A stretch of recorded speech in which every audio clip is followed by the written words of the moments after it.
আমরা মিস্টার অক্ষয় দাস স্যারের গাইডেন্সে hydraulic Jack প্রজেক্টটি তৈরি করছি, যেটা আজকে আমরা উপস্থাপন করছি। হাইড্রোলিক জ্যাক হলো এমন একটি যন্ত্র যেখানে কম বল প্রয়োগ করে সহজেই ভারী বস্তু ওপরে তুলতে এবং নামাতে সাহায্য করে। আর এই প্রজেক্টের আমরা আজকে গঠন প্রণালী আলোচনা করব। এই প্রজেক্টের বাকি সদস্যরা হলো সাত্বিক পাল। এই হাইড্রোলিক জ্যাক এই প্রজেক্টটি করতে গিয়ে প্রথমেই অ্যাজ পার আমরা একটি ড্রয়িং করেছি। ড্রয়িং করার পর মেটাল সিলেক্ট করে সেটিকে মেটালটিকে মার্কিং করে প্রতিটি পার্টকে মার্কিং করে আমরা আলাদা আলাদা করে কাটিং করেছি এবং কাটিং করার পর প্রতিটি পার্টকে ফাইলিং করা হয়েছে।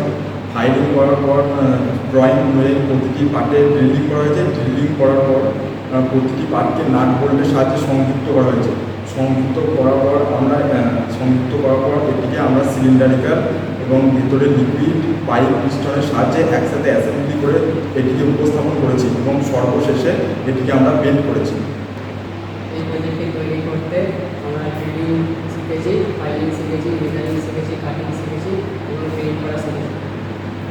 এই প্রজেক্টটি করতে গিয়ে আমরা সমস্ত রকম সেফটি মেনটেন করেছি, যেমন হ্যান্ড গ্লাভস, গগল, অ্যাপ্রন, সমস্ত রকম সেফটি মেনটেন করেছি।